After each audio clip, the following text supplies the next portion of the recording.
the whole session, don't worry, the panel discussion will be recorded and will be uploaded on both Talent Corp's Facebook page and YouTube channel. Do follow us on our social media platforms to get updates. Your feedback is extremely important to us.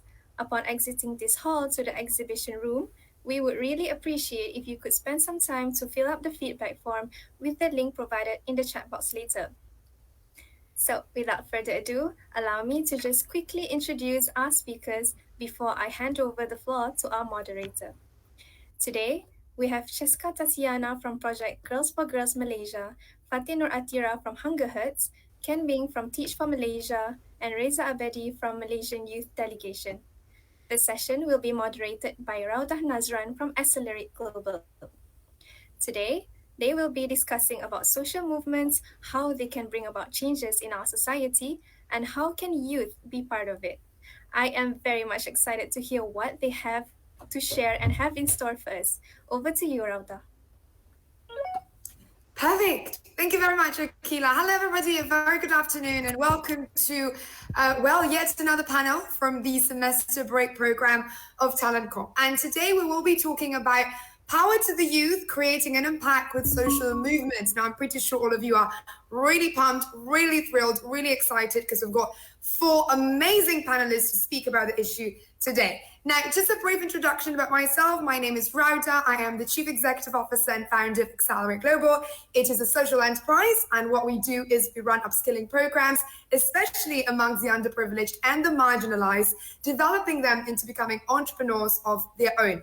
We've been here for about 2 years now, and in fact, just a fun fact now that we're talking about social movement, I started it 2 years ago, right after graduation. So I'm one of the people who straight away went into sort of, the world of social movement right after graduation. Now, well, I'm hearing lots of laughter, so I'm not too sure if that's just me or that's the rest of you guys as well, but I'm still managing and navigating this gather time.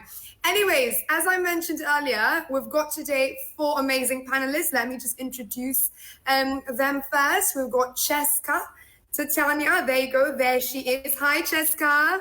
Hi, Raudhah. Always happy to speak to you. Definitely, likewise. Now, Cheska is from Project Girls for Girls Malaysia. Just a brief introduction for all of you. Project Girls for Girls is actually the Malaysian chapter of Project Girls for Girls, an international NGO founded in Harvard University. I'm absolutely honored to be here, actually, Cheska, that empowers young women with the courage, vision, and skills to take on public leadership. Absolutely fantastic. Next, we've got Miss Farah Nurathira. Hi, Farah. How are you from HungerHurts? Hi, I'm good. Nice to meet you. Now, HungerHurts, a brief introduction, is a soul-stirring NGO. Indeed, it is. Believing in a poverty-free Malaysia. I'm with you on that. And driven to eradicate poverty in Southeast Asia through various programs and charity gigs. Now, we will hear from her very soon. We've also got Ming from Teacher Malaysia. Hi, Ming. How are you? Hey, I'm good. Perfect. Now, Teacher Malaysia, if all of you have not known, I'm sure you guys know because they're really, really famous and commendable in their work, is an independent, non-for-profit organization on a mission to give everyone and all children in Malaysia the opportunity to attain excellent education and mobilizing a movement of leaders to empower our nation through education. You know what they say, everything begins with education. And last but not least, we've got Mr. Reza Abedi from Malaysian Youth Delegation. Hi, Reza. Hi, thanks for having me here. Oh, absolutely an honor. Now, Malaysian Youth Delegation is the only, I repeat that, is the only youth-led organization in Malaysia which focuses on climate change, policy, and negotiation. Now, I'm honored to be speaking with Reza today, given that it's the only youth-led organization that focuses on climate change. Now, they provide a platform for curious and interested youths out there to explore the world of climate agreements at the United Nations platform. Welcome, everybody. Welcome to all panelists.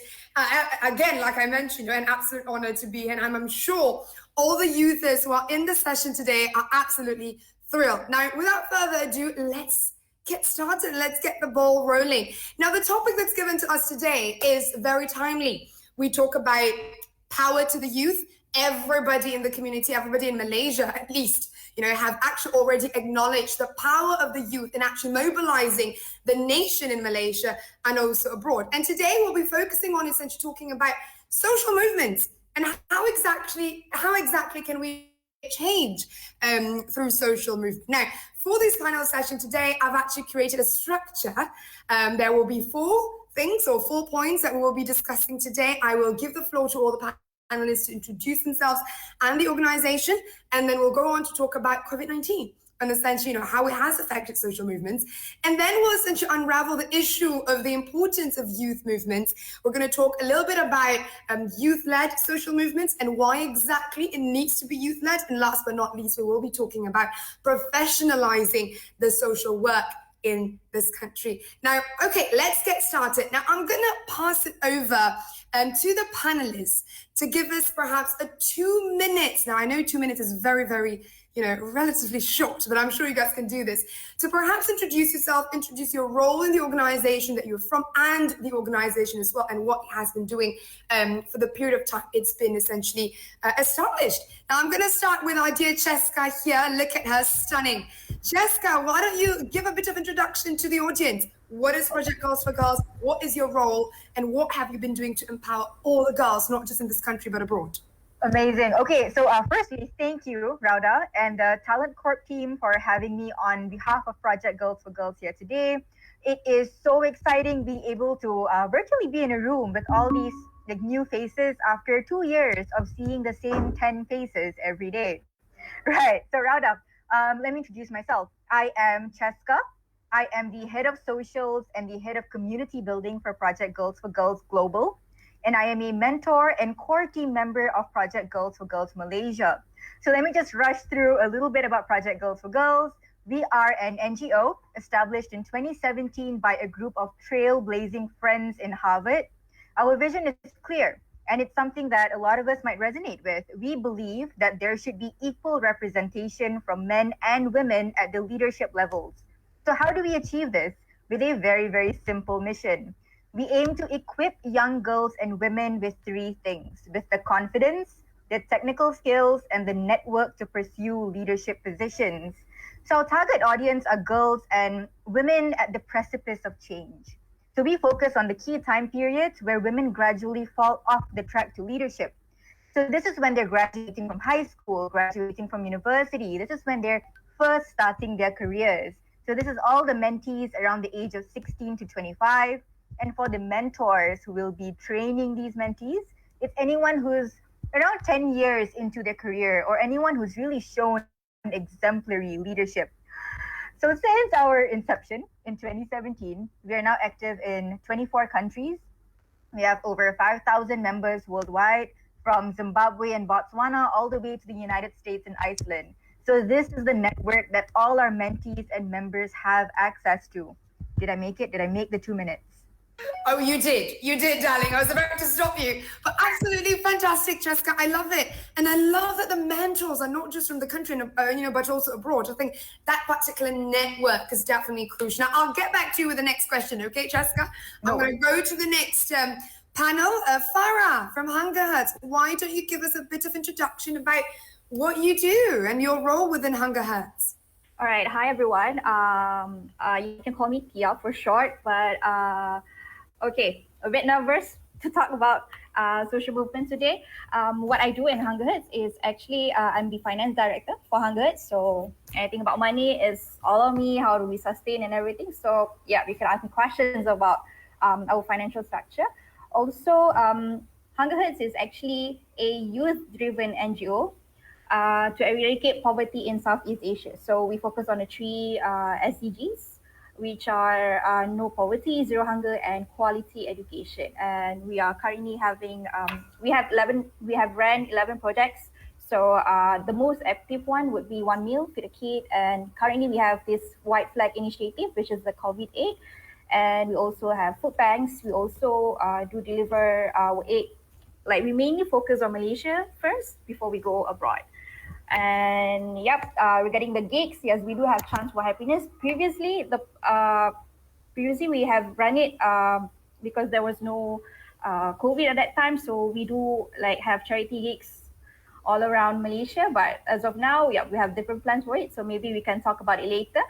And yeah, I guess that's just it from HungerHurts. Super, super. Thank you so very much. I really love it. I think, when we talk about eradicating poverty, it's definitely a vital issue to tackle because that's where livelihood can start. We can start improve livelihoods of the people.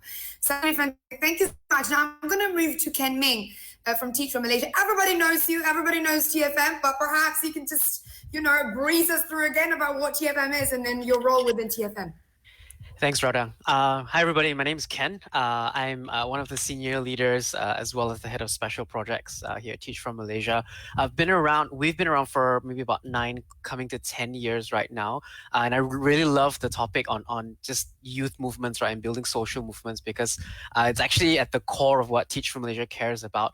And the idea is that there is an issue where not every child has access to equal education because of the backgrounds that they're born in. And the main thing that can really solve that is a passionate movement of leaders that are aiming to address it. And I actually feel it's similar across different issues. There are many complex issues like poverty, whether it's gender equality, whether it's education. And really what all these movements need is leaders, right, that are willing to champion and take that forward.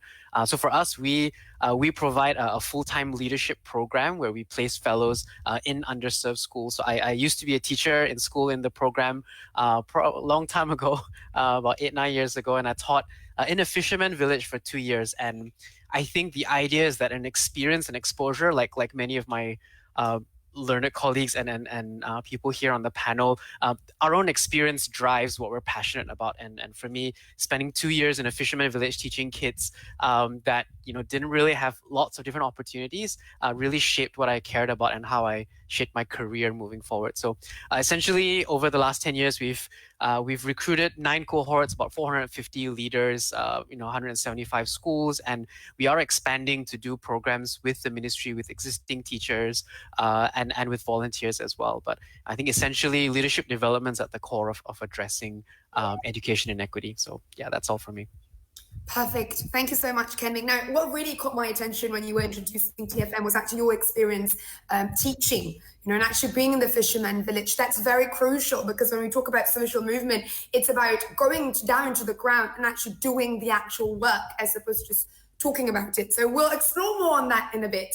Now, let's go to Reza. Hi, Reza. Why don't you give us a bit of introduction about the only youth-led organization that champions climate change? Hi. Actually, I think it's not accurate to say MYD is the only youth-led climate change organization. Many have entered the space, but we are certainly one of the earliest. MYD was established in 2015, originally to help prepare a delegation of Malaysian youths to participate in and observe COP, starting from the Paris Agreement and its inception in 2015. Since then, we've done a lot of outreach activities, mainly our flagship training series, which happens every year, where we expose people to climate change topics and the development of negotiations. And we also are proud that every single COP that has happened so far, we've managed to send a Malaysian youth delegation member to observe the proceedings. So the reason why COP and Conference of Parties and the UN Framework Convention on Climate Change is so important is that it is the only agreement in the world that is trying to limit climate change. And so youth have a very large stake in the future because if climate change is not addressed, it's our future at stake.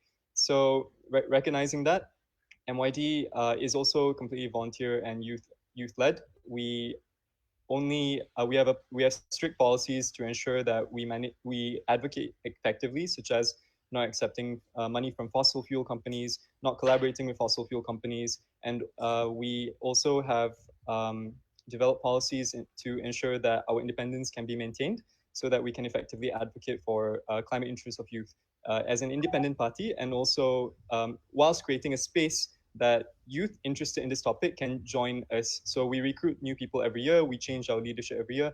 It's a leadership development program as much as it is a capacity building program for climate change. So with that, if you have any other questions, you can ask me later. Thank you. Oh, yes, I'm sure the audience does as much as I do, right? So thank you so much, Reza. I really love how humble you are, as you mentioned that, you guys are one of the earliest, but you guys are not the only one. It takes a great leader to be humble and actually to saying that. So we will discuss more about that later. Now let's dive into the discussion today. I wanted to actually open the question to all the panelists. Feel free to unmute yourself and answer the question to sort of, maybe we can break the ice a little bit.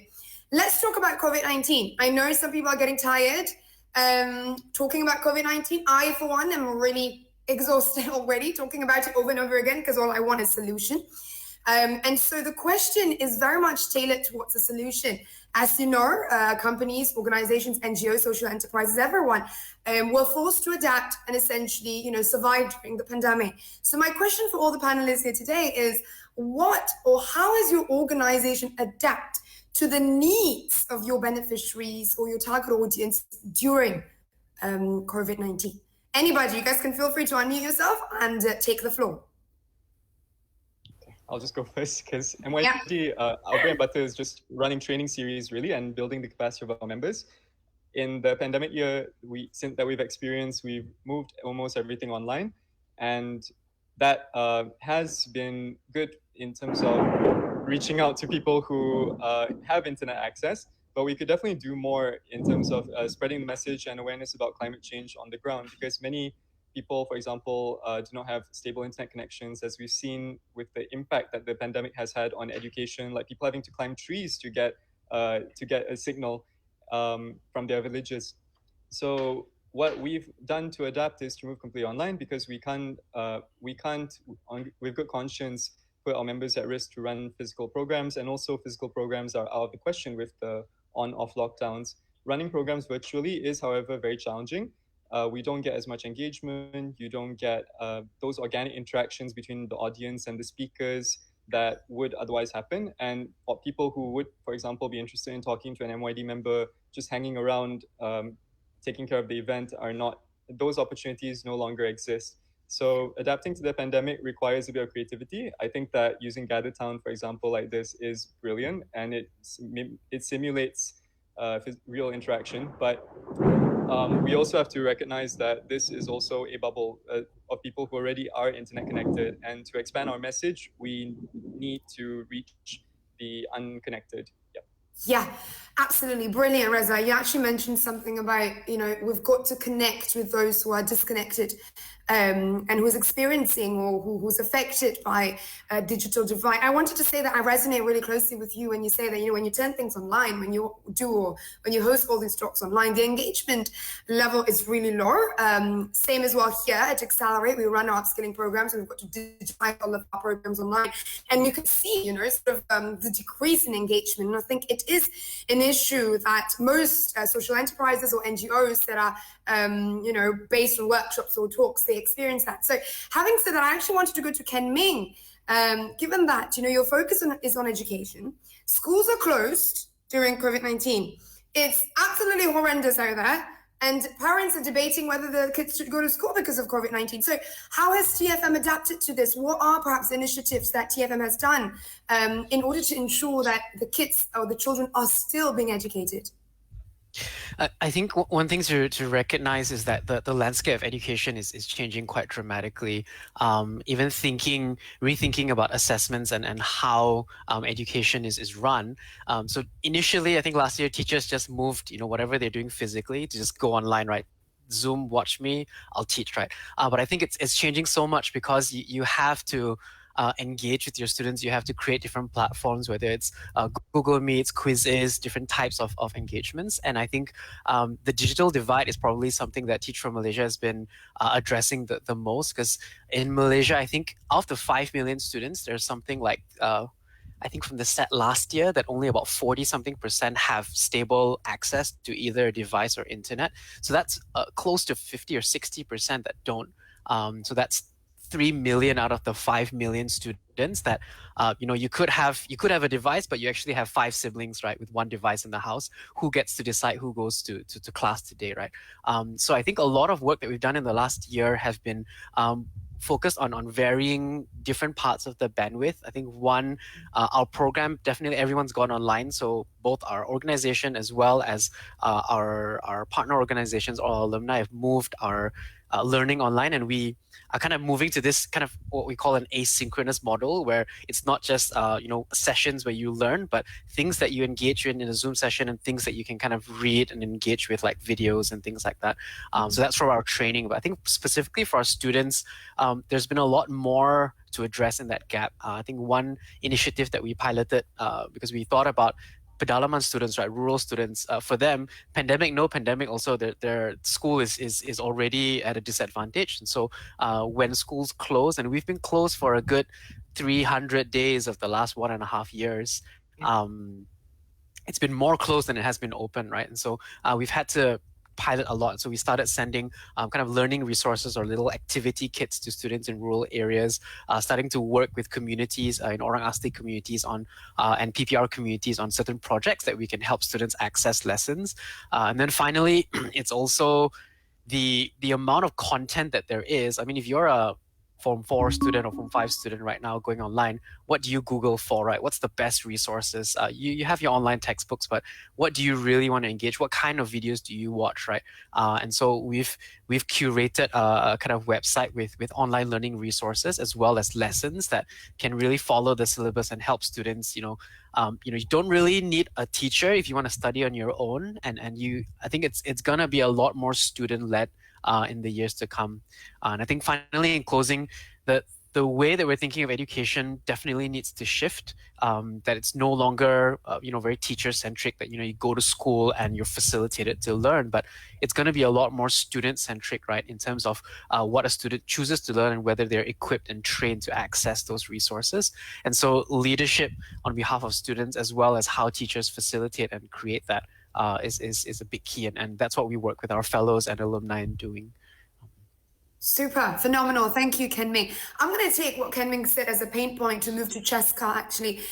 Student-led, initiatives, student-centric education, and leaders amongst the students. That's everything that Project Girls for Girls is all for. That's what you guys are doing. So perhaps, Cheska, you can give a bit an overview about how, number one, of course, the pandemic has affected Girls for Girls. And how did this organization started with this aim and objective of developing more girl leaders? I think that's crucial. Okay. So just some insight into the challenges that we faced.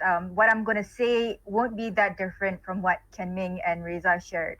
So as background context, we have mentorship programs, and these programs consist of 6 modules encompassing how to find your mission, courageous leadership, communicating effectively, negotiations, critical decision-making.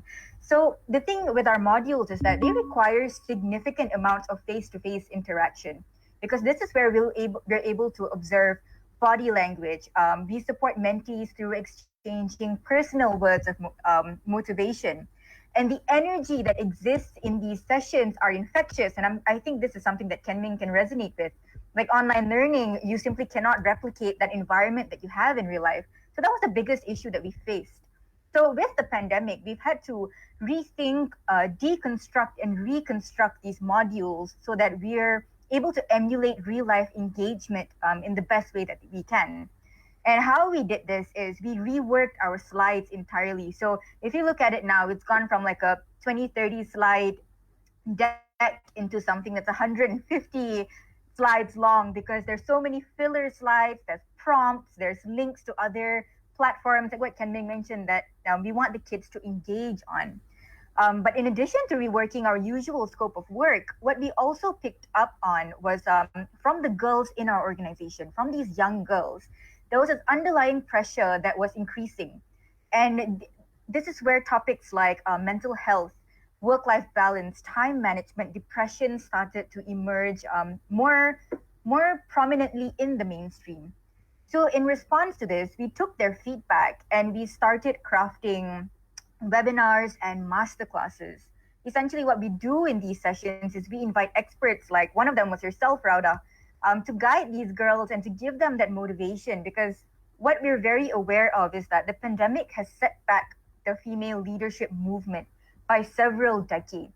So what we're trying to do through G4G is trying to, I suppose, hamper that impact by giving these girls a space to be heard, giving these girls a space to connect with the experts who can help them with their issues, so that when we leave this pandemic or when we come out of it, at least we don't lose as many female leaders as we stood to.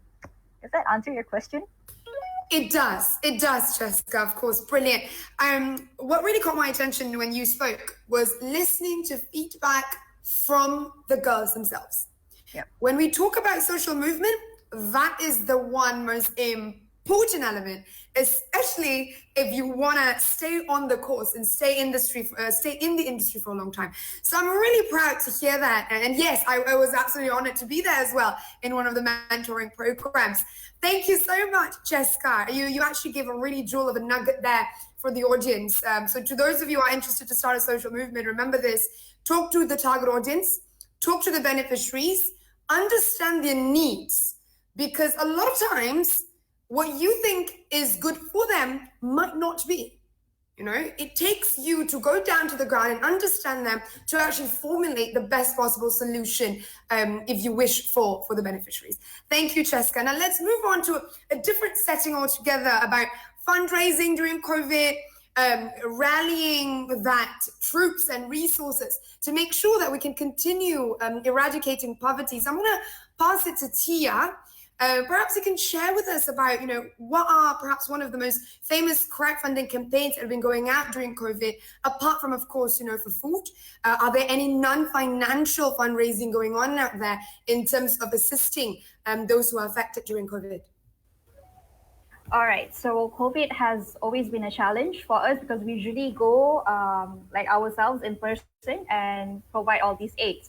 So what we did was when COVID hit, we had to stop certain projects that, we had to go out personally to distribute. So we had to stop doing that. So it's more of like adapting.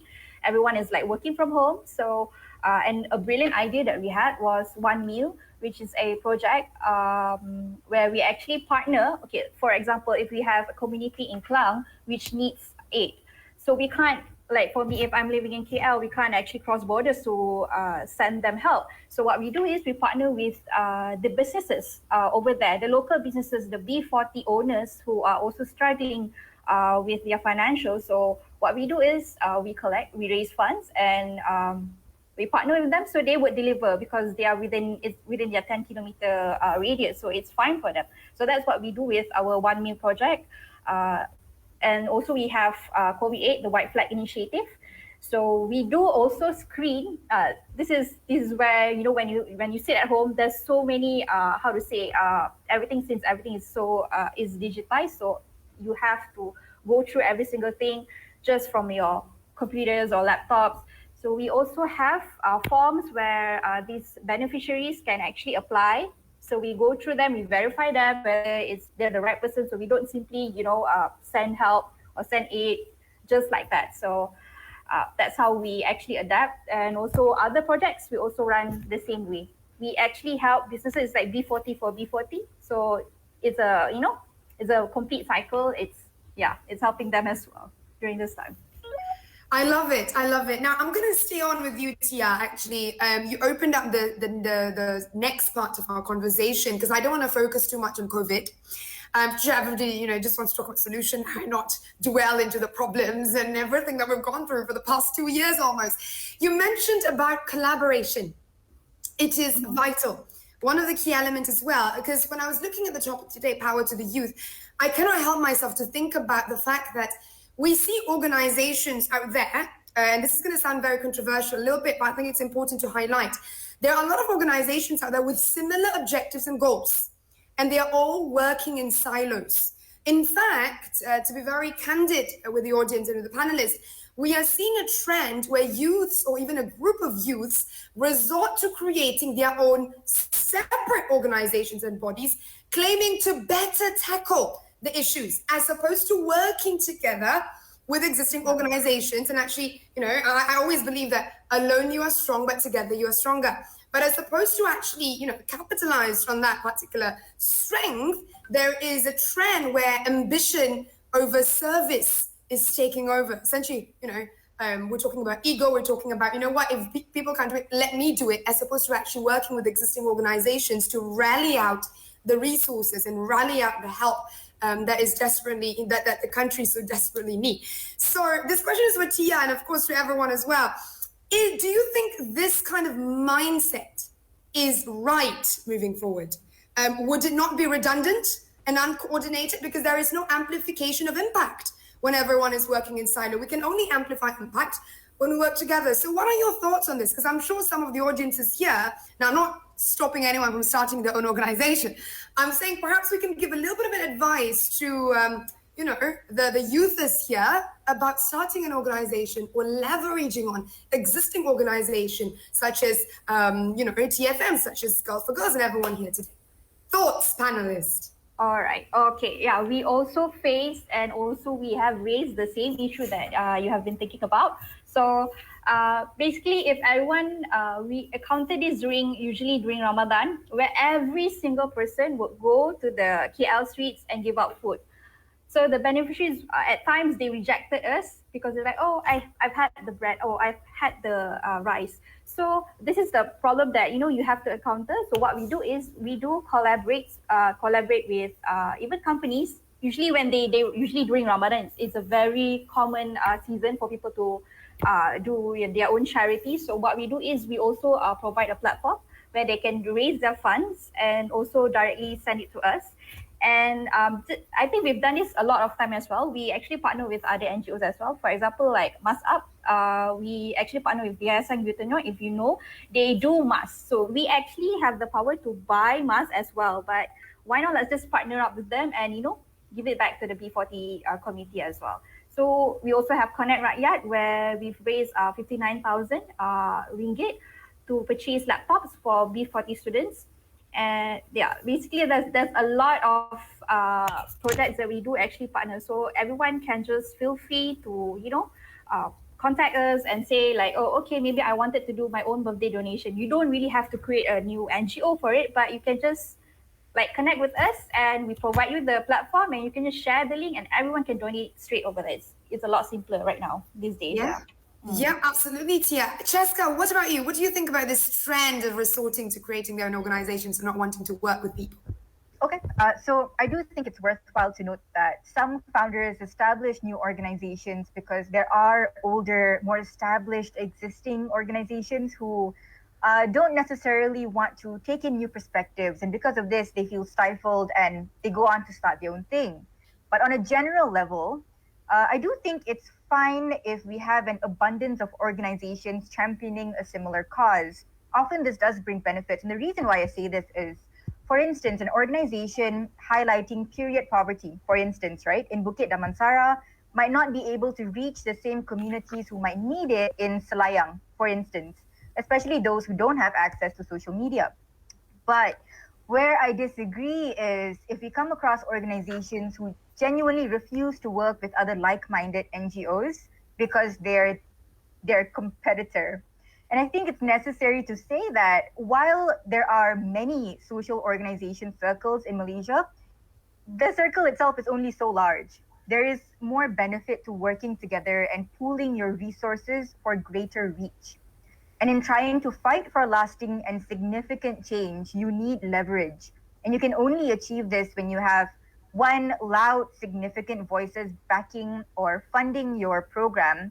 And these voices and these characters usually only come when you have a greater number of, well, actually numbers behind your organization. So completely all right with having multiple organizations, completely not okay with organizations who don't want to work with others. Yeah, no, I agree. Intention. I think from what I'm hearing, it's intention. Correct. Why do you start the social movement in the first place? Is it to compete? Is it for fame, or is it because you've tried talking to all these organizations and nothing, nothing comes out of it, or nobody wants to hear you? Then fine, right? Intention is very crucial. I love that, Cheska. I love it. You rounded up really well. Now I'm not gonna dwell on that question. I'm gonna ask Reza and Ming a different one, and that is essentially drawing from the conversation from Tia and Cheska. How do you think youths can build this spirit of working together, promoting cross-organizational collaboration? And perhaps how has your organization championed collaborative efforts? Great question. I did have one point from and agreeing with Cheska earlier to say, actually, at TFM we really encourage people to start initiatives, because competition, you can see in one way as like cannibalization. If we look at the pie as like a very fixed pie, but honestly, if I look at two parts of the pie, there is lots that we can fundraise from, and there is lots of beneficiaries that everyone coming together, like we were looking at like, oh, if we are doing tutoring and you're doing tutoring, aren't we doing the same thing? Guys, there is so many students to tutor, right? There's so many students to feed. There's so many girls to empower. There won't be enough, right? And so part of the social movement of youth coming together is the more competition there is, I think the more it forces us to innovate. Because I think gone are the days where, when I was young, there was one cinema in my kind of like local area, TGV, and we thought they were the best, right? And then GSC came in and they killed TGV like entirely. And then TGV came back many years later, and competition just makes it better for us, right? So we're hoping that competition and people going into the social movement space would make what we offer to beneficiaries even better, right? And I think for Teach for Malaysia, because we ourselves are not necessarily like, we don't provide books or things to students, we train leaders, right? And so the idea is also creating an atmosphere where our leaders can work together. A lot of Teach for Malaysia alumni have started their own initiatives, and some of them overlap in some areas, some of them don't, but they always find different ways. And for us, it's actually the platforms. For social movements, platforms to work together and have dialogues is quite important. So I'm imagining if a few people are tackling literacy, let's call a round table to like, okay, where are you tackling literacy and what are you doing, right? And we've done quite a few of those in like STEM education, in like tackling certain communities or working with the government. And the other major thing I think that social movements need is a lot of opportunity for upskilling, and I think that's where we can pull resources, right? And I think, for example, if someone has access to a great speaker or like a training or something like that, everyone needs to know how to do finance better, needs to know how to engage government better, needs to know how to project manage better, because the idea is that we are making everyone better together, right? And a lot of us will probably operate on minimal funding most of the time. Minimal, right? No one operates within a luxurious kind of budget where you can just throw it wherever. And know that there are a lot of corporates that are interested to partner as well, right? And they offer pro bono, I don't know, training and things like that as well. So I think that the space is really about what type of conversations and platforms we create. But there is, I think, to what you mentioned, Raudhah, that there is a mindset, actually, a mindset of, whether you feel like, oh, there's only one way, or there are many ways and many different beneficiaries that we all need to kind of build together. So that's from my perspective. Yeah, what I caught from what you said is actually coming together and start speaking. That is the first step, actually. As opposed to, I guess, when we talk about working in silos, it's completely fine as long as the conversation is kept going. So everybody knows, okay, like you mentioned, let's say it's literacy.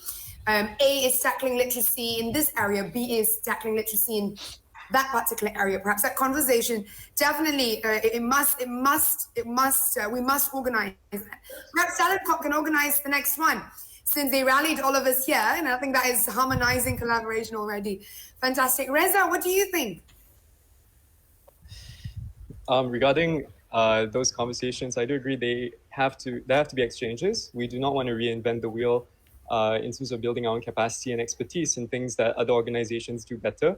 In fact, I believe that the space, instead of framing it in competition and scarcity, it should be abundance, that there are different ways of delivery, there are different niches that different organizations occupy, and they naturally adapt to the audience that they serve. And that audience and the organization are engaged also in a dialogue. For example, MYD's audience is not only the people who attend our training series or our flagship local conference of youth, it's also our members whose capacity we develop and who end up working often in climate-related roles in organizations everywhere, whether in the private sector, government sector, and multilateral agencies. So what I would contribute is that this diversity of organizations and people wanting to start their own organizations is a very positive thing. It means that more people are recognizing a need and going into it, that they are passionate enough and brave enough to enter this space. and that there are people whose consciences move them enough to do socially beneficial work, even if it may not be for their financial benefit. And I think that the methods that they invent to deliver their content to their intended audience is something laudable. This innovation is an ongoing process. We learn from our interactions. In terms of MYD, how we try to engage other organizations is inviting them as speakers, as trainers, giving them exposure, and also in a way also allowing them to get to know us, so that we may find possibly ways of working together in the future. However, the way that I see collaborations being done, it should be with free, prior, informed consent. In other words, it shouldn't just be the leader of the organization deciding that they should engage with organizations XYZ because the leader thinks so. It should be an entire organization decision. It should be democratically decided so that you get the members' buy-in. And that way, doubts and I guess fears that we have about engaging with other organizations we don't know about are better mitigated that way, with openness and with everyone on board from the beginning. Yeah, absolutely, absolutely. Well, I think you should be in the cabinet minister because you understand democracy very much better than anyone else. That's a joke, by the way. It's really good. Thank you so much, Reza. Now, we've talked about COVID, we've talked about harmonizing and collaborating and coming together. And I thought, since we're talking about creating change and social movement, it is also important to talk about us professionalizing social work and to make sure that it's sustainable. As we can see, a lot of youths are there, and for me personally as well, when I graduated, I knew that this is the space that I wanted to be in. I know social entrepreneurship is a landscape that I want to immerse myself in. And I'm sure there are a lot more youths out there, even talking to our target and to our participants. A lot of them wishes to work for organization that gives back. Now, the question that I've got when we talk about professionalizing social work, and I think this question will go to Ken Ming first. Again, it's important to recognize that social work is a profession. I was actually in a session with the Untitled Chapter last week with Mercy Malaysia as we discussed about fairly compensating social workers and that they too are people who deserve to get paid. And when we talk about graduates who are keen to give back, a lot of them are worried if they can actually put food on the table, whether or not the salary is there, whether or not they're fairly compensated. So I wanted to know how TFM and how does your organization professionalize these roles within the organization and offering graduates paid roles. How did that happen? How does the sustainability happen in the first place? That is an excellent question. Something that I've wrestled with over the years, because I actually came from a corporate organization before joining TFM. So it worked, was on a good track already, kind of earning, getting promoted, and took a pay cut to go and do Teach for Malaysia because I had already had 3 to 4 years experience, right? But there's this, I guess, this conception of like, non-profits, right? And you should, a lot of organizations or people like want to benefit beneficiaries directly, but professionalizing it, I think, comes from what sort of quality are we expecting in the nonprofit sector, right? Because if you want really strong talent solving some of the most complex issues plaguing our society, you need to pay accordingly, right? So we made a decision when we started Teach for Malaysia, and both our founders actually were consultants in PwC previously, and as they came over, they said, hey, we need to benchmark our salary scales as close as possible. Obviously, we can't fight with oil and gas companies and things like that. But the idea is that we need to pay competitively, right, up to a certain level. And over the years, we've seen that, when our funders ask us, wow, your staff cost may be a little bit higher than other NGOs, then we show them who we attract, right, as our staff. If you want to attract people to come back from overseas to work for an organization, you need to give them really exciting opportunities.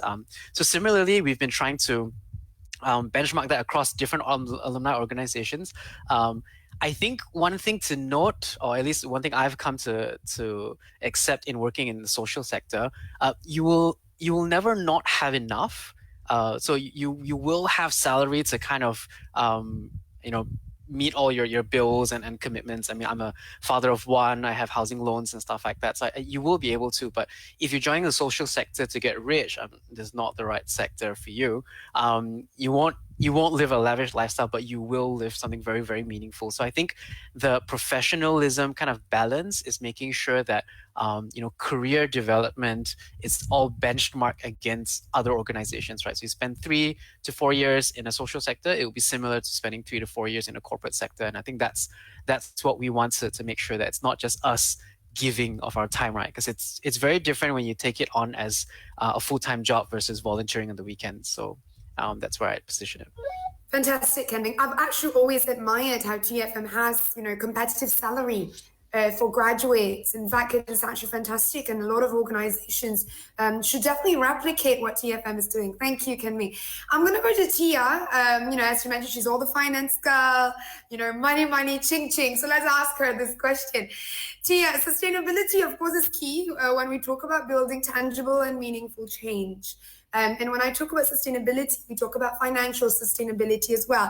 Because if the organization is not financially sustainable, we won't be able to essentially amplify the impact. And I wanted to ask, how is HungerHurts financially sustainable? All right, that's a good question. Basically, HungerHurts is a NGO. We actually, you have to be, sorry.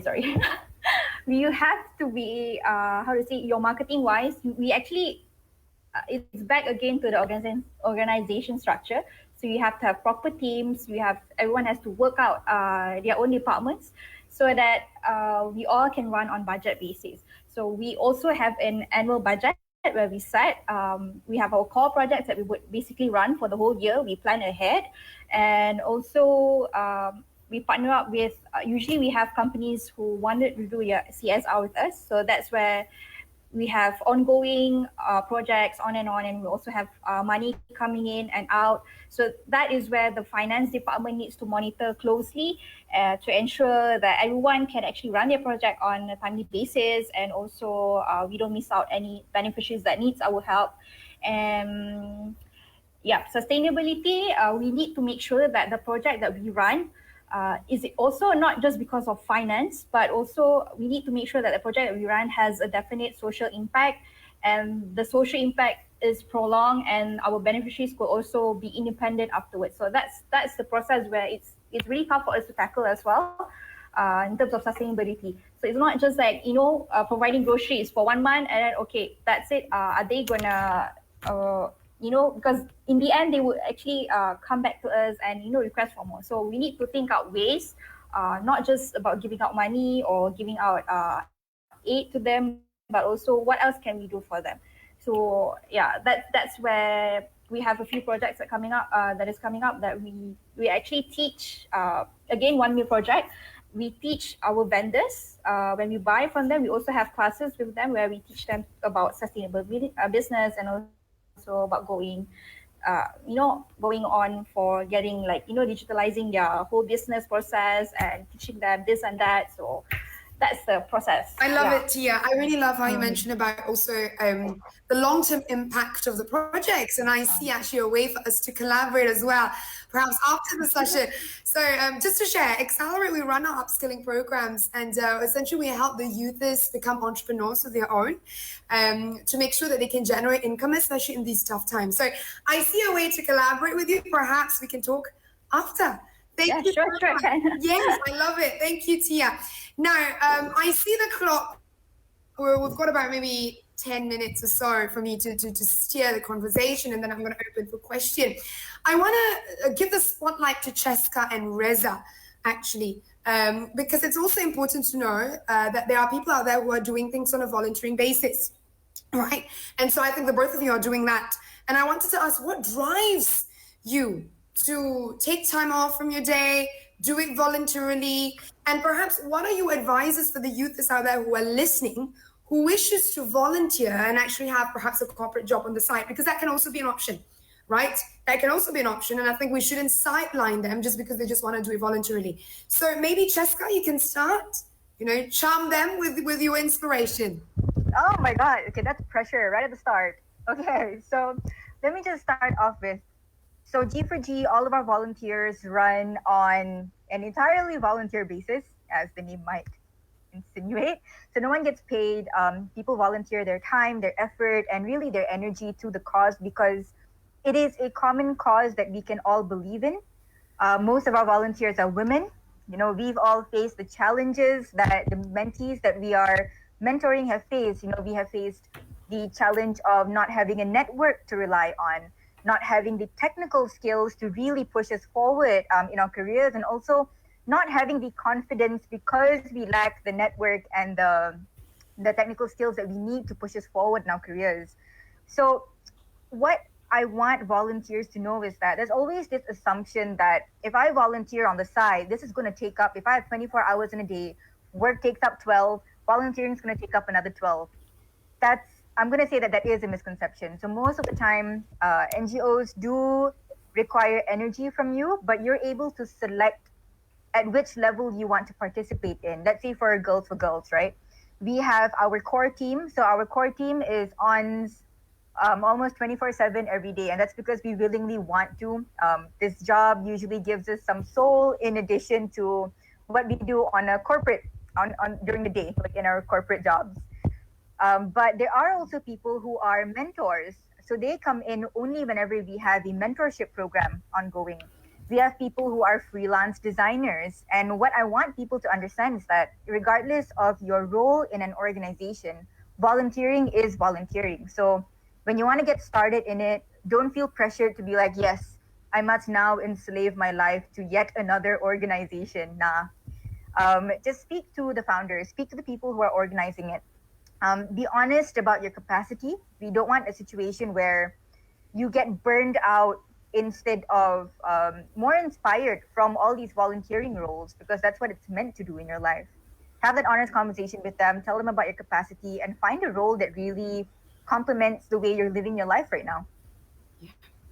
Super, Cheska. Reza, let's go to you. What do you have to say for the volunteers out there and youths who are aspiring to become volunteers such as yourself? Firstly, I think you don't have to benchmark yourself against like super advocates who do it full time. It's something that everyone does at their own pace, with their own capacity, and everyone brings something new to the table. For example, in terms of learning, I know that other organizations have a very structured plan. In MYD, it's really up to the capacity of the members to drive the year and design the program for the year for the next batch of members. So what I really enjoy about volunteering in this organization is that I can learn from people from all walks of life I wouldn't otherwise meet. Like I meet academics, I meet PhD students, I meet university students, and I bridge generational gaps that way too. I meet people who have a common interest with me in, or a common concern with me about climate change, which is quite a niche issue. And it has been for the past few years until recently. And the best part about being in a volunteer organization, I think, is that you feel a sense of collective responsibility when the decision making is distributed, when everyone has a say in how the organization moves forward, versus more rigid hierarchical structures where we simply follow orders. This is a good chance for leadership development. It's a chance for you to implement ideas you might otherwise have to wait for years in your organization to be able to do yourself. And because you're working with people who are of a younger age group, they're more receptive to trying new things, to taking risks, and to doing crazy things together. Of course, this does mean that sometimes, as Cheska mentioned, we may overcommit and we may get burnt out. But with proper support structures, with good communication, which is also a skill I've learned, like we do need to be able to tell each other when we're feeling that we can't meet something that we committed to, and learn how to be open about that. I think in other environments which are not volunteer oriented, there's a sense of shame associated with not meeting or not being able to meet the things that you are committed to or assigned to. In a volunteer organization, it does provide you a platform to fail, and also a platform to try things that you otherwise wouldn't have. So what keeps me going is the camaraderie, the sense of the sense of collectivism, and also collective responsibility that volunteering offers me, which I may otherwise not get in other facets of my life. Lovely, brilliant. Thank you so much, Reza. No, I'm sure the audience are excited and are fascinated hearing from all the panelists.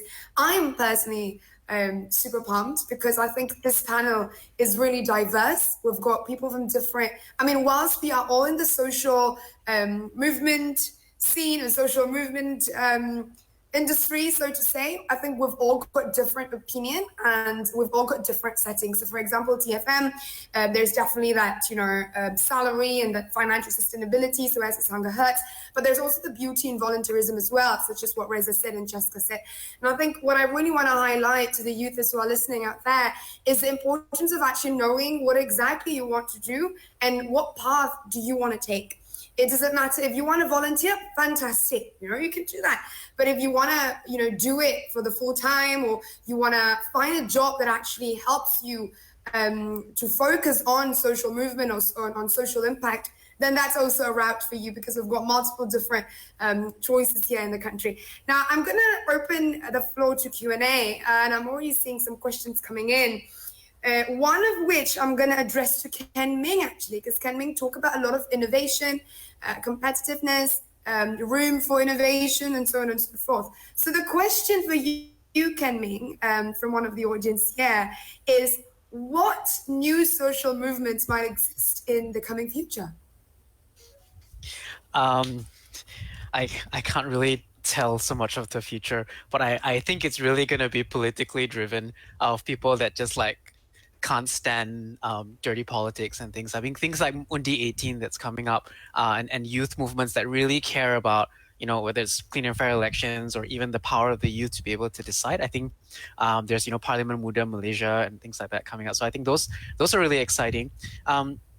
I feel in an area of, especially the area of sustainability, that's a huge area. And by sustainability, I do mean things like zero waste, things like climate change. I think those are areas where people are realizing it more and more, led by Greta Thunberg, and just so many people, so many youth kind of leading that area.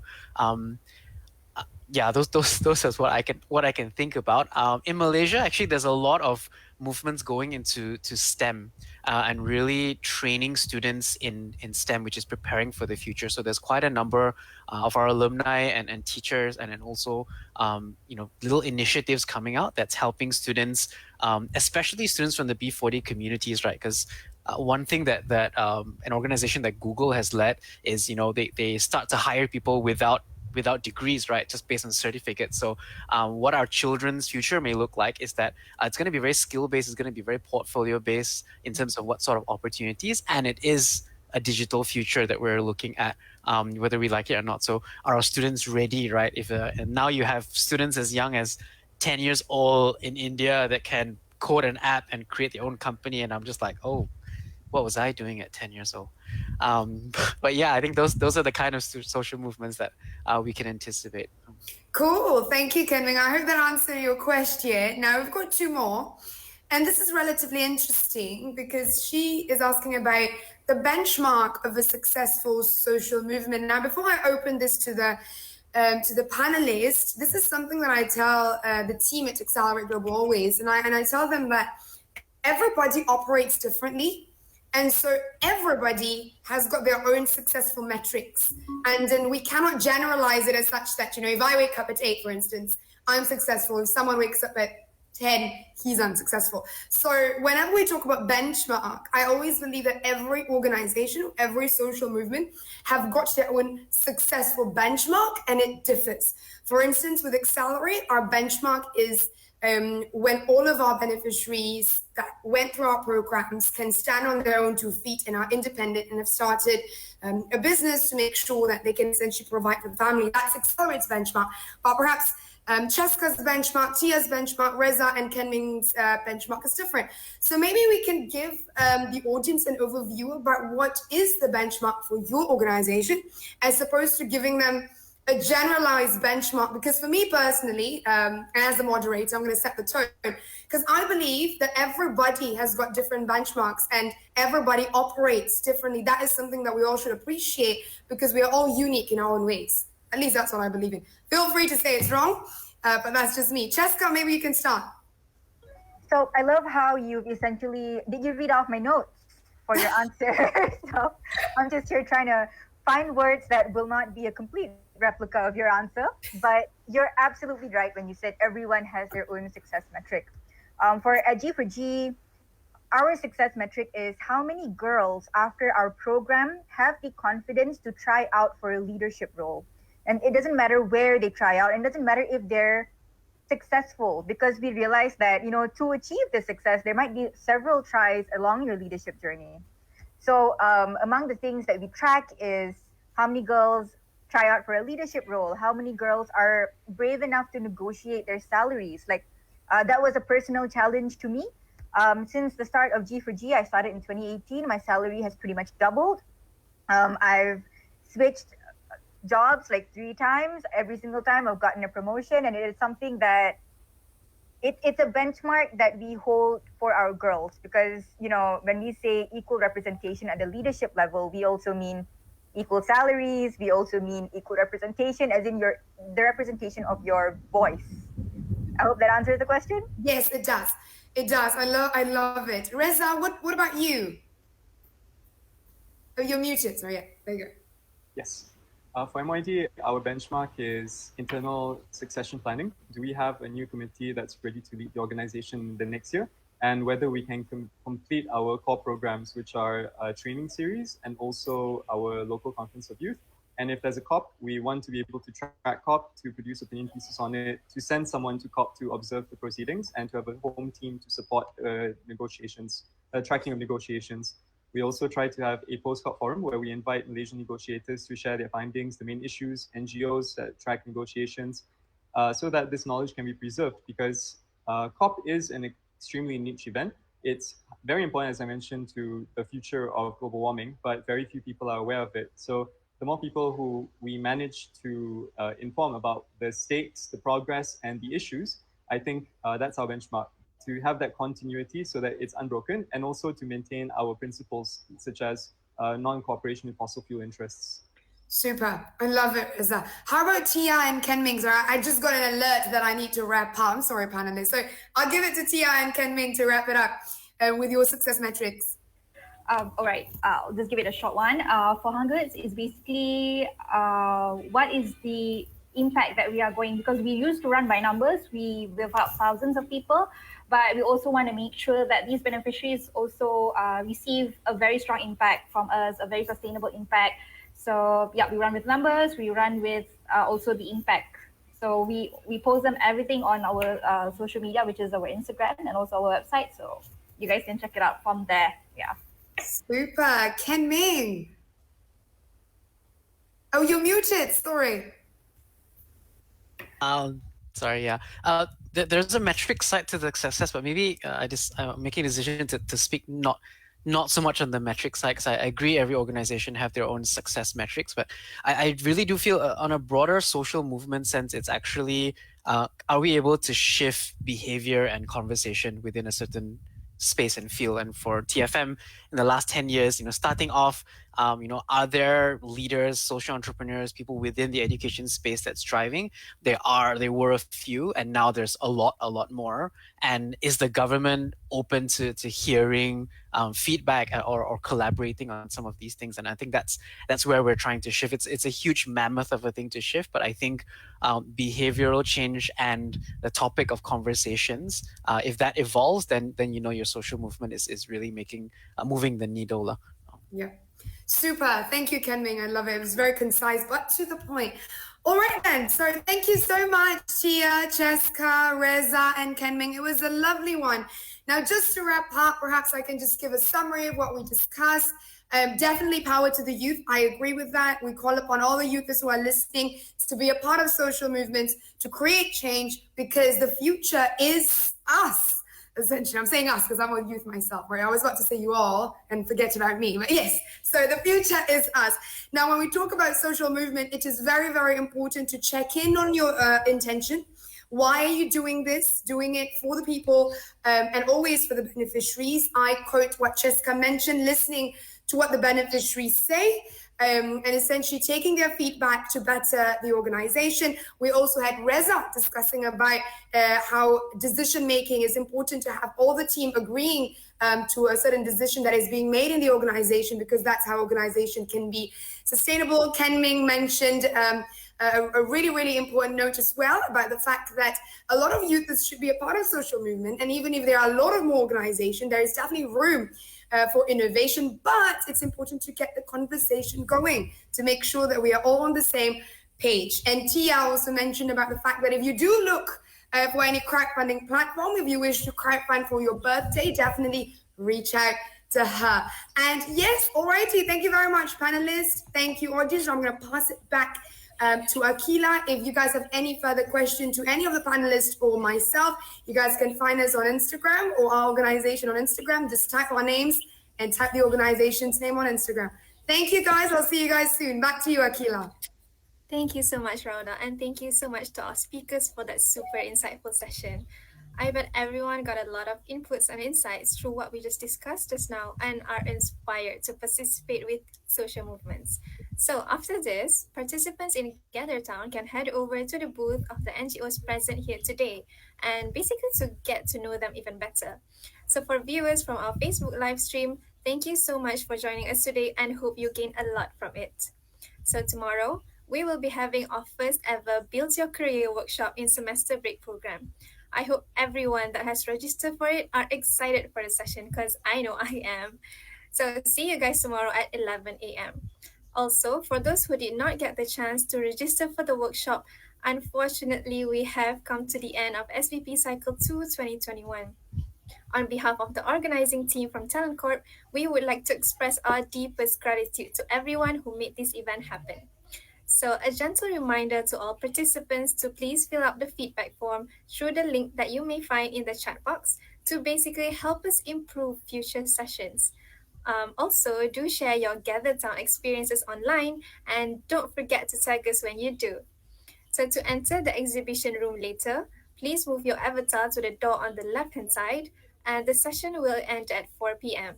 I hope everyone will have a nice experience in our Gather Town exhibition.